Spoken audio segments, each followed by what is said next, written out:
Fit for Life Radio, episode number 70. Your hosts, Gary Deagle, that's me. Will Shively, What's up? That's me. that's him. So today we're going to be talking about all things body fat. Fat.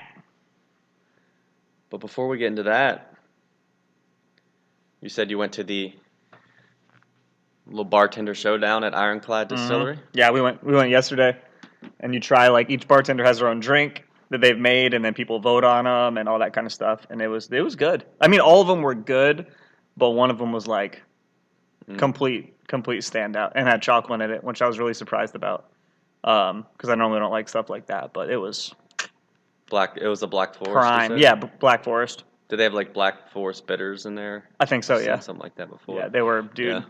I'm telling you, I was surprised, pleasantly surprised by how good it was. One of them was like a dreamsicle, but I feel like that was kind of misleading because it was a very good drink, but didn't taste like a dreamsicle. Mm-hmm. So I feel like if they had not prefaced it with that, I might have voted for it. But because I thought I was going to get dreamsicle and there was no vanilla, it didn't live up to it. So was it three bartenders and they each had a cocktail? Mm-hmm. And then just voting on them? Yeah, it was cool. It was good. It was good to go somewhere too. The difference of getting a good cocktail versus, when you're at some rando bar. When you're at Applebee's. And they're just and they just, there's a science to acid and alcohol and sweetness and combining it all and, but then when you just get that, just everything just poured in. Heavy-handed. Heavy alcohol, heavy syrup, and it's just what is this? Yeah, that's too much. I like it. It'd be subtle. I actually like more of a, I don't know, sour or that type of drink. We almost went to the Coastal Fermentory to get a sour, but wash it down. We got cider instead. You said there's a food truck? Dude, I'll give them a shout out because if nobody's had them, then I highly recommend it. Called Satay. They have their normals these chicken sandwiches, bro. First off, I didn't get a chicken sandwich, but Whitney did. What's satay mean? Was that French or something? Satay is meat on a stick. Okay. Yeah, I'm pretty sure that's what it means. And I think it's traditional. The oyster on the chicken thigh. I think that's traditionally what they use. Anyways, so they got chicken sandwiches. The fries were on point. I got a bowl. They do a satay of the day, and I got this pork tenderloin over coconut jasmine rice. It was probably one of the best bowls I've ever eaten in my life. I mean, that rice was How were the portions? It was actually, I got about, I would say 6 ounces of meat. It was, I think I got 2 or 3 skewers, but they were a good size. Was that at Ironclad? No, they were at Sly Clyde. Yeah. Yeah, we rode over there because Ironclad didn't have a food truck, so we were yeah, we want to eat. So that was good. So shout out if you've never had satay, SATE with the little guy over top of the E. They're balling. If you work at the shipyard, they're there all the time. But don't make it your daily lunch because it's just not. It's not a daily lunch. Well, I missed out. You did. Next time I'm out, man. Planning my squirrel hunting. Your squirrel war? They're getting rowdier, man, up in the attic. Today's the day. I got 2 more strobe lights. I'm thinking about getting a little DJ booth. I was going to say, you're going to go up there's going to be a raven. Just put up. Wait. Did you say there's going to be a raven? They're going to be ravens. I thought you meant the bird. Stop it. But a play on words, you were next level telling jokes. Nah, just a happy accident. The squirrels are going to be a raven. Oh, man. At what point do you just give in and just acknowledge they're going to be there forever? I mean, in my head, I just imagine them tucking in at night. Yeah. They're good at night. They're quiet at night. So it's just Then in the morning, I think of them just making a little squirrel coffee. Just a little cup. They poke their head out the side of the house. See how the weather feels that day. Taking the day. Oh, man. This never happened with a townhouse. Mm-hmm. So, unwanted guests. Yeah. We'll segue that into body fat. Into body fat. Everybody's unwanted guest. A lot of times, with body fat, you hear there's just so many. Well, it's so emotional, so people have like their feelings about it. Like it's this boogeyman. You hear things that aren't true. So I think a lot of times it helps. Like we're not going to dive into like the biology of it. Yeah, and, the deep science. Like I mean, you can get even deeper. And body fat is actually an organ, that has hormonal influences Produces and things like that. But just on a simple level to help people understand it a little more and maybe feel a little more in control and empowered. Yeah, like what is it? Why is it there? Yep. What can you do about it? So ultimately, I think most people, it's just like, this boogeyman, right? Like, oh, if I eat, and even on a general sense, it's like, I think people connect these dots. If I eat bad food, I get fat. Yeah. Gain fat. Full stop. So people think, oh, I had pizza, I'm getting fat. Yeah. Or it's gonna, like attribute or yeah, to certain foods are what triggers it, or whatever. But it's really, excess energy, right? And you can be storage. It can be any food. You can overeat avocados. You could overeat chicken breast. And you're gonna eventually gain weight, gain body fat, right? Because body fat in and of itself isn't bad. No, like we need it. So, why is that? How can I just only eat what the magazine says is good food and gain fat, this horrible boogeyman? Well, because body fat's not bad. In fact, the reason we have it, it's kind of like a superhero in a way, in that food wasn't always available. No. So if you came upon food, it was beneficial to be able to eat more than we needed in that time, because you didn't want to pass up those calories, because you may not know, you may have times where you don't get food, right? So then your body can tap into the stored energy, stored body fat, and you'll be fine. Yep. So really, if you think about it, like your excess body fat is literally food you're wearing. Yeah, it's just food for later, basically. Now, the problem is, in how we get, as a country and many countries obese and too overweight is we never have that moment. We in first world countries, for the most part, periods of no calories, no food is just not existent anymore. Mm-hmm. We spend a lot of time talking about your environments. That is the environment we live in now, is constant, easy access to food and calories. Yeah, and for really, like, you can get some really cheap, super calorie dense foods. Yeah. Well, and here's the bigger, and drinks. Yeah. Right? Like, think about it. I mean, that's the easiest thing, especially when you get into, kids and stuff like that. I mean, drinking calories, Yep. Just didn't even exist really. So if you step back and go back even just to the Industrial Revolution or agricultural revolution, and then before that, hunter-gatherer. Obviously, hunter-gatherer, you if you don't catch anything or gather anything, you don't have food. So if you stumbled upon a whole moose, like, you're going to stuff yourself, right? And you're going to overeat. So fast forward down into today's time, where people feel guilty, like, oh, I binge eat and I overeat and I'm a wrong or bad person. It's like, no, everyone's like that. We all have that ingrained in us. Yeah, and it's because it was a survival mechanism.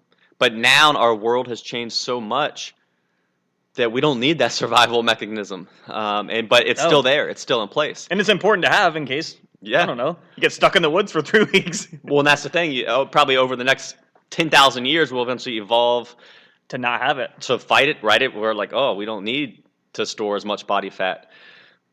But in the meantime, that's not going to happen, right? Yes. So that's where you have to bring awareness and calorie counting and things like that, because you're fighting against this current environment and the way our body still responds. Yeah.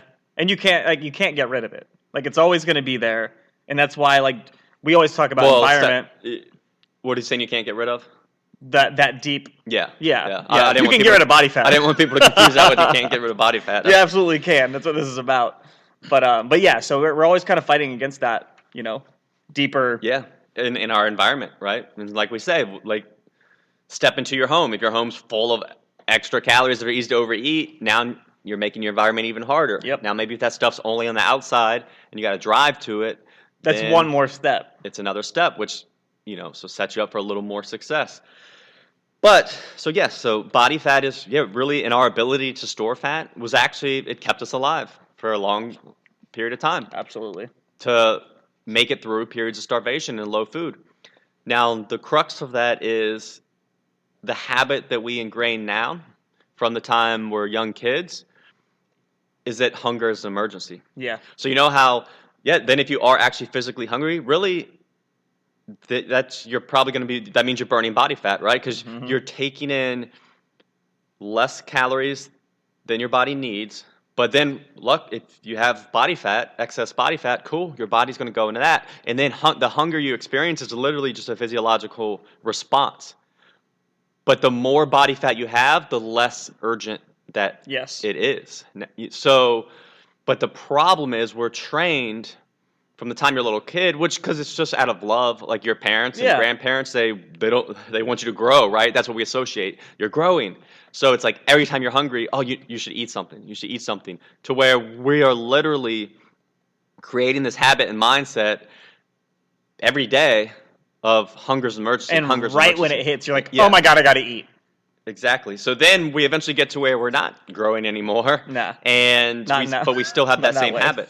But then we also now, let's factor in another environment issue. It used to be, like, think about it, let's not even go back to hunter-gatherer, just maybe if you're on a farm, right? Well, you had to grow your food. You had to, cook all your food. It wasn't packaged. You couldn't go get it. So you weren't eating until dinner was ready and cooked, right? So you weren't having to drive around and see McDonald's and Pizza Hut and open up your phone and scroll through Instagram and see delicious recipes and new ice creams and cereals. And so now we're bombarded with these messages and signals everywhere and smells. Yep. So half the time the hunger we do feel isn't even true physiological hunger. It's just cues and emotional kind of hunger. Manufactured. Manufactured. So you have to battle against that. So then it's like you experience not even real hunger, but some kind of hunger. Yeah. And then think, oh, I got to eat something. Or you're just bored and you eat. So then over time, we're constantly eating in excess, which means we're constantly storing body fat. We have more energy than we need. And we're never going through periods of starvation, which is a harsh word, but it is. That's what it is. But we'll just call it like a calorie deficit, where you're having less to balance that out. So obviously the answer to lose body fat is you have to create that calorie deficit. You actually have to have periods where you're not giving your body everything it needs, right? And then when you step back and look at the reality that most of us are fortunate enough to not be in danger of not getting calories, food, you also realize that it's more ideal to have less body fat for health reasons and because we're just not going to have periods of major starvation. Yeah. Right?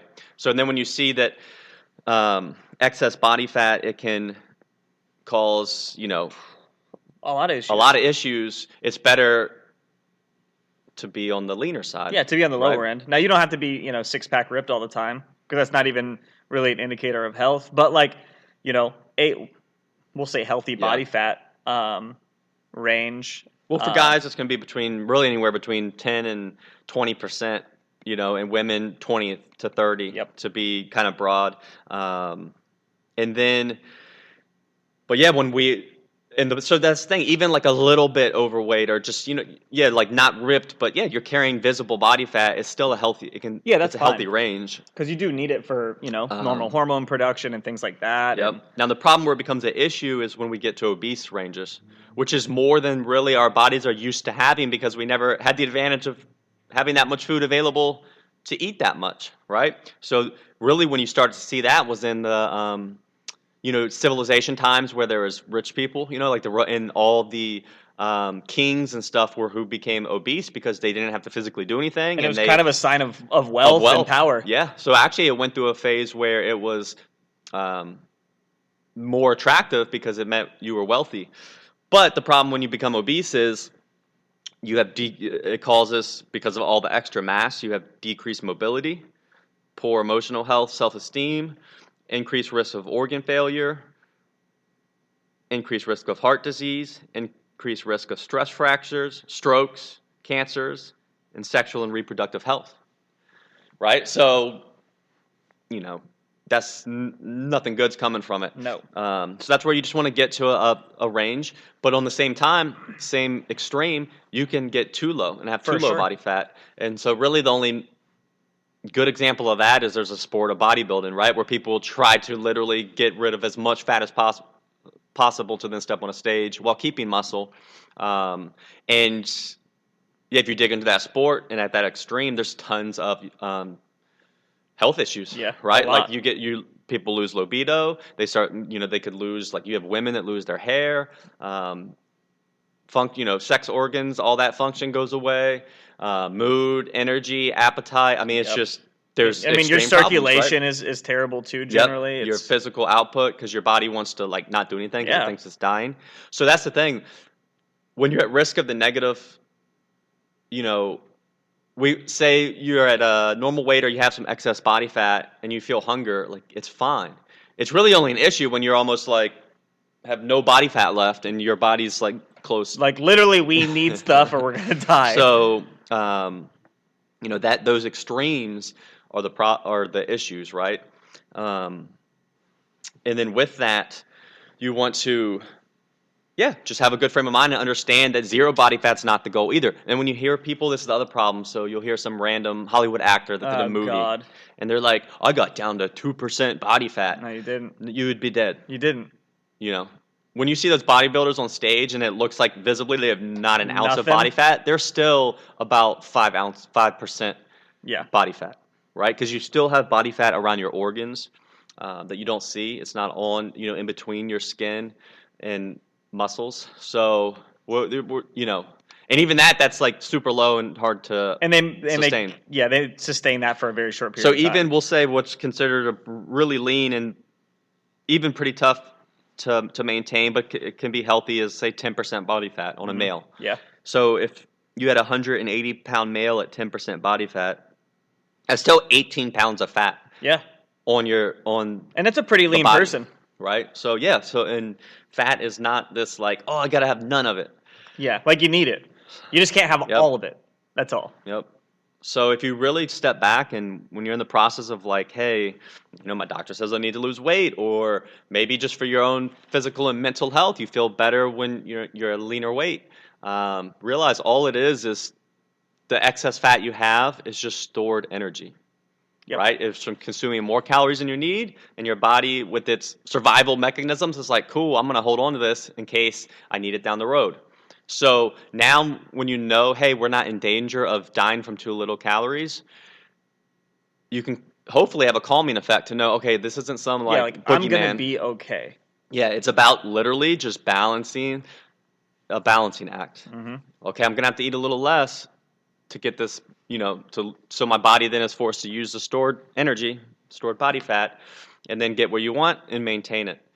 I think hunger is such a big one for people, like that, emergency feeling that we talked about. And I think just knowing and maybe like reassuring to yourself that, I ate 4 hours ago, right?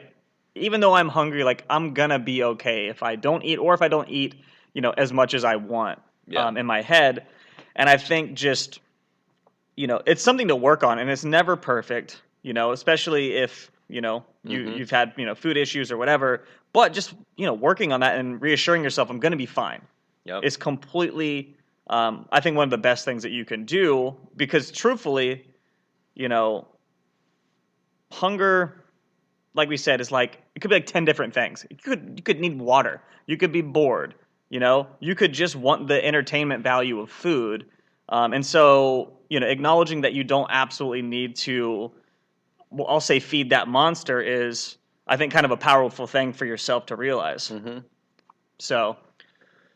And then the key is if you do decide, I want to restrict my calories a little so that I can get in deficit and lose fat, that more isn't better. We talked about this in a recent podcast, because then you lose muscle, right? And when you lose muscle, you're lowering your metabolism. It causes more extreme issues in your body. You're going to get more hardcore hunger pains and stuff. So the key is doing it slowly, small, slight deficit, because then your body barely even notices. It's not going to freak out as much. There's less like rubber banding, less back and forth or yo-yoing or whatever you want to call it. And if you didn't listen to it, the starvation episode's a really good one, where we kind of talk about that extreme rebound effect from losing too quickly and losing muscle mass and all of that, and why that happens. So if you've ever done a hardcore, lose 30 pounds in 8 weeks type diet, then you've probably experienced that. And then if you do something like that, where you're just, some hardcore extreme diet, and you do nothing to change your food environment from before, and to bring awareness, you're going to probably fall right back into those same habits. Yes. So, and you'll probably rebound worse. Yeah. It's just realizing that, just the importance of your body awareness. So when you do experience some hunger, hey, it's not an emergency. Yeah, it's not the end of the world. That's right there is controlling your environment some. Yep. Just realizing like the environment within your body, you're not going to, fall out. It's not any like issues you may feel are just short-term things. So, 1 pound of body fat's about 3,500 calories, right? So if, the average person, I mean, you really only need 1,500 to 2,000 to get by, I mean, you can easily do the math. And again, it's a little more complex, but this is if you want to break it down simple, if you had, 40 extra pounds of body fat, you got a good amount of fuel on you. You got a good amount of calories, right? So now, you still would want to ideally, like we said, eat. You wouldn't want to just eat nothing, because you're also going to lose a lot of muscle, because you're not getting any protein and amino acids. And so, if you know me, you know I'm always on the run, up early and home late. So having a 3-hour morning routine isn't really in the cards for me. What is in the cards is AG1. It's a fast way to get vitamins and minerals I need to perform.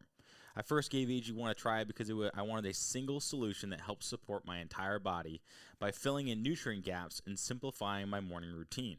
Since drinking AG1 daily, I've always felt strong and energized and ready to attack the day. Not only does AG1 deliver my daily dose of vitamins, minerals, pre- and probiotics, and more, it's a powerful, healthy habit that's also powerfully simple.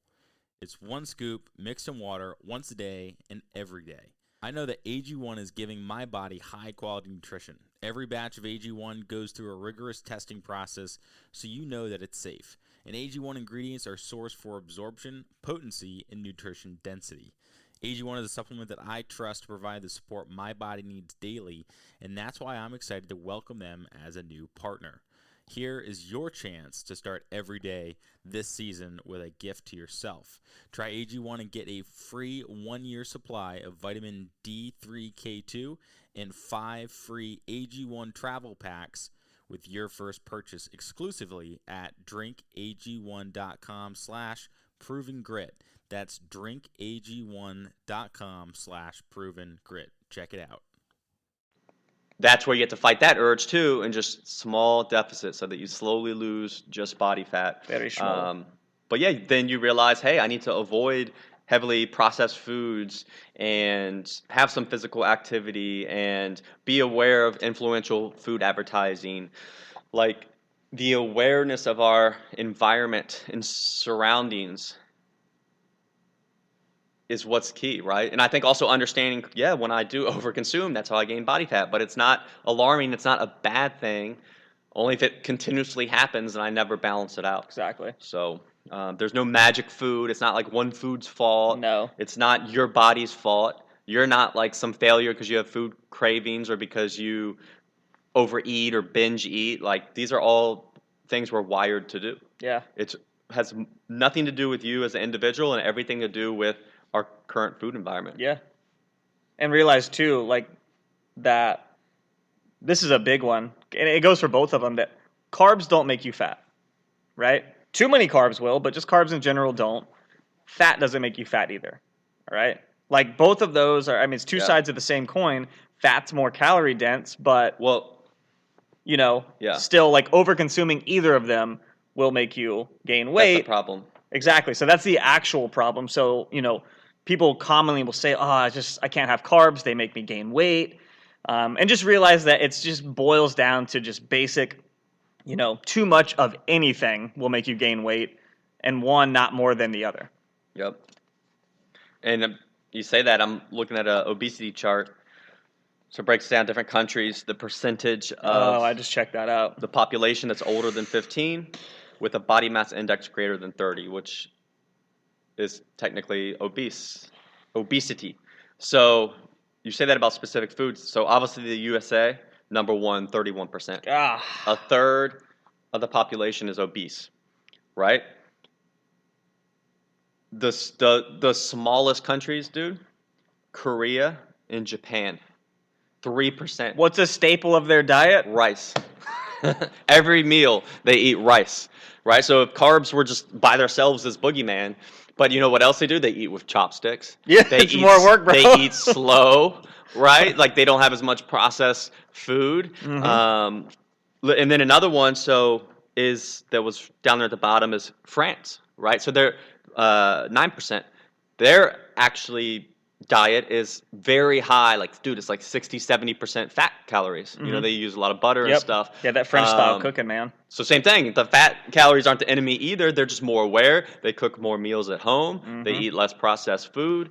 So their environment's better. And their portions are probably better too. Yeah, to be honest. You know, so you look at these countries that aren't as obese, and their environments are way different. There's no boogeyman, bad food per se, other than over-processed food, which is easy to overeat and overconsume. The top countries: USA, Mexico, UK. Yeah. So makes sense. Side note: I bought sushi rice. I never made it at home. Of course, I had sushi and stuff, but way different than jasmine rice. I loved it. Whitney hated it. She's like, "This doesn't taste right." I didn't even tell her I changed rice, and then she was like, "Why is this? I don't smell the rice cooking." I was like, "Okay." Well, the jasmine rice smells like popcorn. Man. It does. Dude, it smells good when you come into a house with it. And then she tasted it, and she's like, "This doesn't taste like anything." I was like, "Damn, man!" Like, I love it. I think it's great. I like it's a little stickier. Yeah, the texture of it's way better. Yeah, I agree. But now I have to be the only one to eat sushi rice because she won't eat it. Yeah, definitely. Now that I think about it, like jasmine which I think jasmine rice and basmati rice are also known as like fragrant rices. Yeah. So they do have a smell. Basmati is like real like almost nutty. a flavor. Yeah. Where sushi rice is pretty.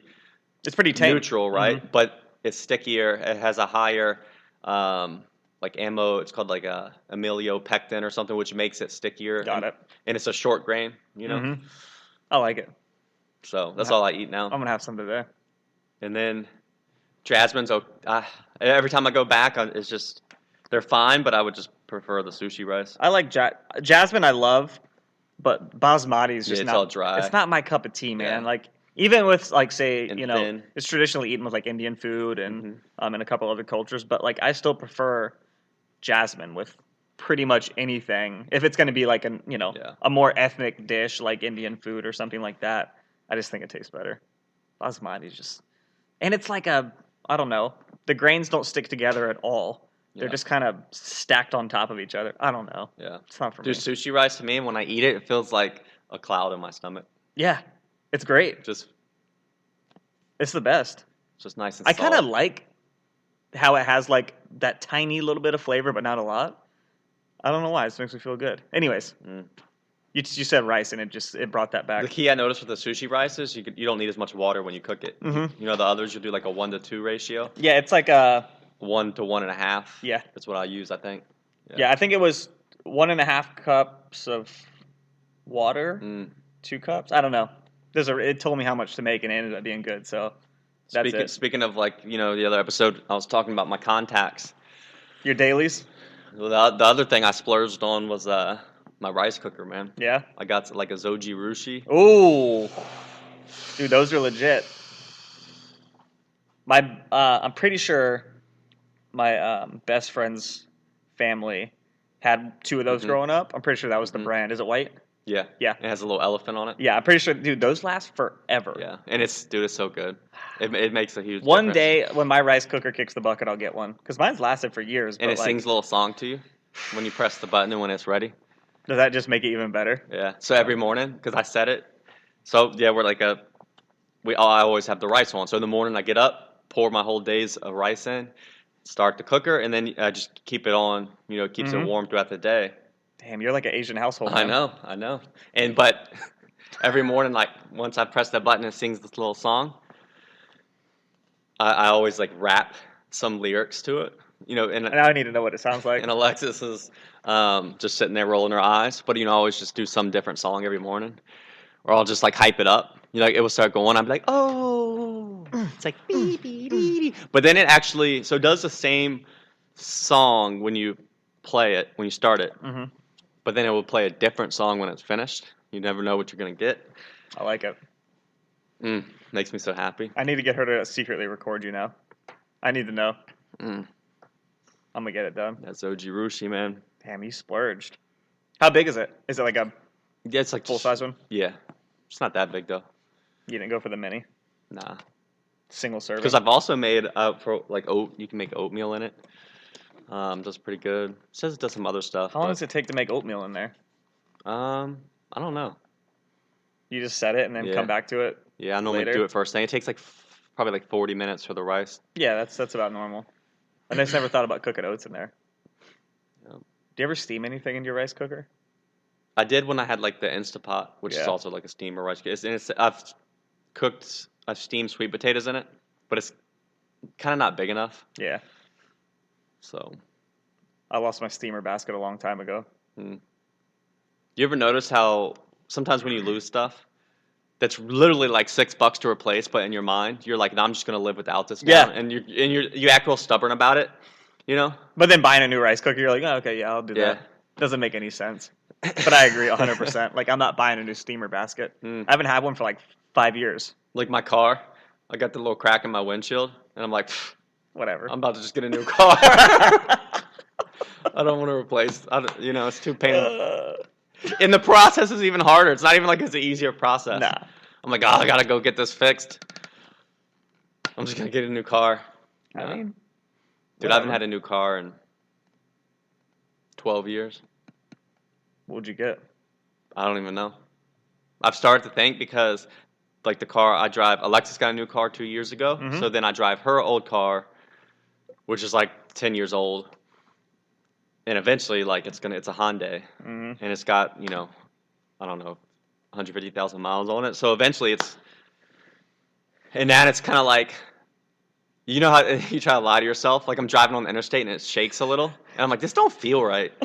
Something doesn't feel right, and I'm like, nah, this is how it always this felt. is fine. This is normal. And then you get Alexis's car, and you're like, and I'm like, this thing hey, doesn't shake like a doesn't rocket shake. ship. So I'm like, well, maybe I should start. But I don't even know. I mean, I appreciate like nice cars, but I don't care enough and I don't drive enough. So I'll probably just get like a 2-year-old like Toyota Corolla or something. That sounds about right. We were on the interstate yesterday, and Whitney was like, "Why is your car moving back and forth?" And I'm just driving, trying to hold the steering wheel straight, and it's just kind of shaking back and forth. And I was like, "Oh, well, must be the wind." What's this have to do with fat loss? I don't know. It doesn't matter. Hey, that might be why your car's shaking back and forth.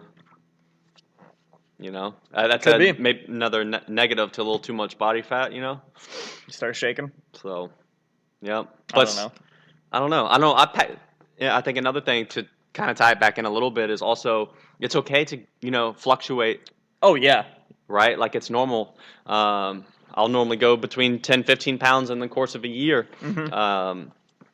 Like as long as you're aware of what you're doing and your surroundings. And I think Diego actually he just had blood work done and he's 165 and at one point he was 140, 145 when he was doing a photo shoot and tried to get really lean. And so you would he's gained 15 pounds, right? But he's still in a healthy range, a healthy metric. And his blood work came back like all perfect. Good. So it's not just about like that, gaining weight, losing weight, like aren't bad and good either. Yeah, it's not a zero-sum game. It's a range, Yep. And I think we all definitely fluctuate, depending on the time of year and all of that. And I think that's completely normal. So if you bounce, 5-10 pounds between the seasons, and like Gary said, you're aware of it and it's completely fine. Like don't sweat it. Yeah. Like that's not that big of a deal. And generally, we'll get people that lose a ton of weight and then maybe gain 5-6 pounds back after that. Yeah. And they're like, oh my God, I gained that weight. But that's completely cool. That's kind of where you settled in. And then you have wiggle room from there too. So just we're never going to be static and exactly the same for our whole lives. It's just not going to happen. And to be calm I think when you truly understand, okay, this is what body fat is, I can lose it. Yeah. Technically, you can lose it just as easily as you can gain it. It's just way easier to gain it. Yeah. Because it's more fun. Yeah, because it's more fun. But also at the same time, like I know for me, like I've been eating more and gaining weight the past 5-6 months. So like 15 pounds. Yeah. And so obviously I'm always full because I'm eating to gain. Are you sick of eating? So I'm not sick of eating because I'm not like trying to you're not just gain a ton of weight, but I'm never full. I'm always satisfied basically to where I don't look forward. I don't get excitement as much from food. So you know how when you're dieting, you start thinking about what am I gonna have on the weekend? What's your treat meal gonna be or something? That you look forward to eating and you're really excited for it, and you get a little bit of, I guess you can call it like food drive. Mm-hmm. And then you enjoy that. Like I miss that. I find it actually easier to diet and be in a deficit. And then having that like reward and then point. looking for So I think I don't know if I told you or what, but like we had like pizza on the Super Bowl. Mm-hmm. And I was just like, I wasn't looking forward to it. But when you're also eating, okay, well, even if I have half a pizza and 1,000 calories of pizza, I'm eating 3,500 calories a day. So I already had 2,000 calories of chicken and rice. So it's like, meh, not hungry going into the meal. It's like not as exciting. Just not as fun. Yeah. Right. I mean, it's like with anything. Like you said it in your stories. Like when you live in California and it's 75 every day. Like that's exciting when you first get there, and then it's just normal because you see it every day. But when you have 30-degree days all winter, and then it's summertime. Like summertime is prime when you have to go through those cold months. So the contrast is, I think, what is important. Yep, you kind of need. So keep that in mind, and that's all. And again, that's all a mindset too, right? Like you can, even just being hungry, feeling hunger pains. What if you shift that from, oh no, and you start to panic and I got to eat, to, oh, this means I'm probably burning body fat. Yeah. Now all of a sudden you recondition yourself to where feeling some tolerable hunger is a good thing. Yeah. If that's your goal, then all of a sudden it's like becomes really easy, right? Because then you start to feel that and you're like, oh yes, I'm making progress. And then when you see the scale go down or your waist get leaner or your muscle tones start to come, you see that better. All of a sudden, it's positive reinforcement and reward, and it's kind of empowering too to realize that like you have control over that. Yeah. Over that. But at the same feeling. time, and we see this. This is where it's so tricky. Mm-hmm. I mean, we see this all the time with clients who lose weight you get caught up on that. Yep. Right, and then you're like, well, I got to keep losing. Yeah, then all of a sudden you're used to seeing the scale go down. Your reward is losing now, and to seeing yourself get leaner. And your eye is crazy. Like I know when you lose weight and you see yourself getting leaner, and then you can be at say you're at this leanness at this weight, and you see it when it first happens, and you're like, oh, I'm feeling good. And then say you maintain that for 5 months, and you're used to seeing it, and then all of a sudden you start to think, oh, I'm not as lean. And then you're like, well, I want to get back to that addicting feeling of seeing myself get leaner. And so, but then you're getting into a bad place. Yep. Right? Again, we talked about earlier, those extremes. And you really have to just be aware and pull yourself out of those feelings. Yes. The same thing of like, hunger's an emergency. I always have to eat and entertain myself with food versus, oh, I love getting leaner. I love seeing myself lean out and the scale go down. Right? Well, the scale's not going to go down forever. No. And you don't want to eat forever either and gain too much, right? So you have to. That's what, like Will said. That's why, for one, give yourself a little wiggle room to bounce around 5 or 10 pounds. And honestly, that's the healthiest mentality. And then you learn to love the different pros and cons of the different phases you're in, right? Yeah. Like the me that's 10, 15 pounds heavier is a little warmer. Yeah. Is the stronger, easier to, it's like sleeps normally a little better and deeper, right? But then the me that's leaner, also certain exercises are easier, moving and walking, and if playing sports, typically it's easier because you got less body mass to move around. Again, then eating is actually more enjoyable. Yeah, it's more rewarding. It's more rewarding. So, it's really finding and relishing in kind of those things. Yeah. So, And like being okay with like both ends of the spectrum, yeah. Like making both within your moderate. exactly. You Like, find a moderate place, and then you're both ends of that moderate place. exactly. So just staying in that middle ground and having 2 points to bounce between there rather than bouncing between the two extremes. Yeah. And you just really narrow that zone down. Yeah, and understanding the body fat, the good and the bad that comes with it. Yeah. Maybe you get too lean and you lose your libido and your mood gets cranky, right? Yep. Then literally, hey, maybe I need to gain some body fat and I'm going to be in a better place mentally. Yeah. Right? And that happens to a lot of people. Yeah. Some people function fine at low body fat, but some people just don't do well. And you're better off carrying a few extra pounds of fat than, say, like, if Gary functions really well at 10% body fat and I notice that, like, my energy sucks, I just, libido's down, whatever, I'm going to want to be less lean, so that I feel better in my day, and that's completely cool. Yep. I think a good way to judge it is, too much body fat. Typically, that range for you is going to show in a lot of your health markers, like your blood work and stuff at the doctor. So, if your cholesterol and your blood pressure and your blood glucose levels are all in bad places, typically losing body fat and getting to a better body weight to where those are all improved is kind of a good way to judge that top end. Yeah. And then the bottom end, a good way to judge is your internal cues, your libido, your mood, your energy, things like that. So if you're like get too lean and your workouts feel worthless, you have trouble waking up, going to sleep, libido, then you're probably too lean, right? So then your happy place is going to be somewhere in between those two things. So somewhere where your blood work can be good, and then your internal cues can feel good as well. Yeah. And it's going to be a little different for different people, right? Yeah. Some people can maintain a leaner physique and feel better, right? So absolutely. But it's just awareness too. That is what a lot of it comes down to, is just check in with yourself on how you actually feel, because if you ignore it, then you'll never know. And so it's just, being aware of yourself. Yep. So hopefully that helps you conceptualize in your mind. Again, the biggest takeaway is like, hey, what body fat is, how we get it, how we can even store it. Like, what's the point? This is so frustrating. Why would this even exist? Yeah. And you realize, well, because it kept us alive.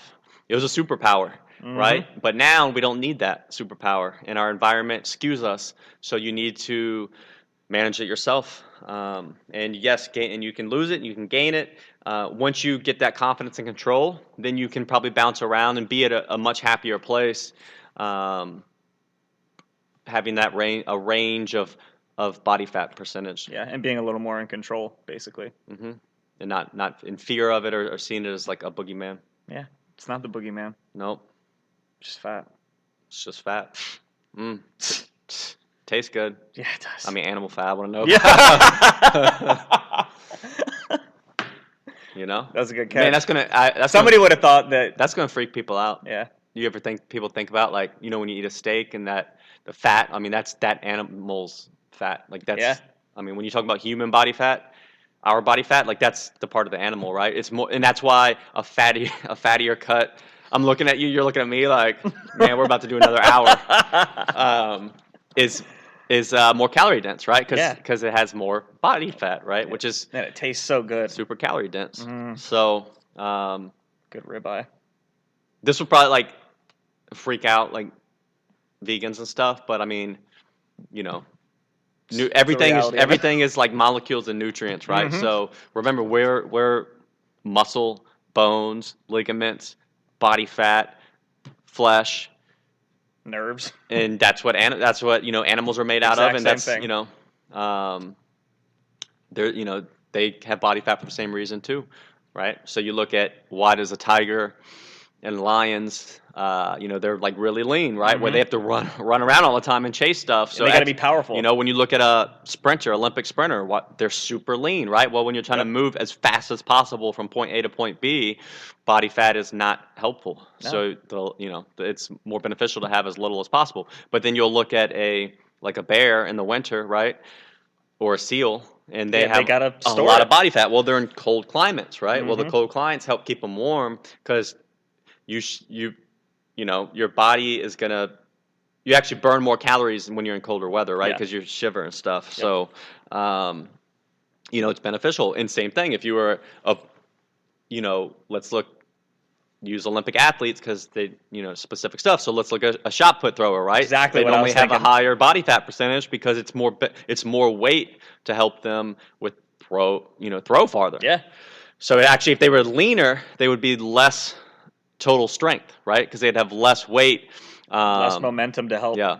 And when you launch have a that little more thing. body fat, you can also have a little more muscle just because growing both is it's the same process of just extra calories, Yep. right? So power lifters, right? It's typically you're better to have a little more fat because you'd have more leverage. So same thing with the shot put and Yep. javelin. So pros and cons. Yeah. Right? Same thing, you see it in the animal world.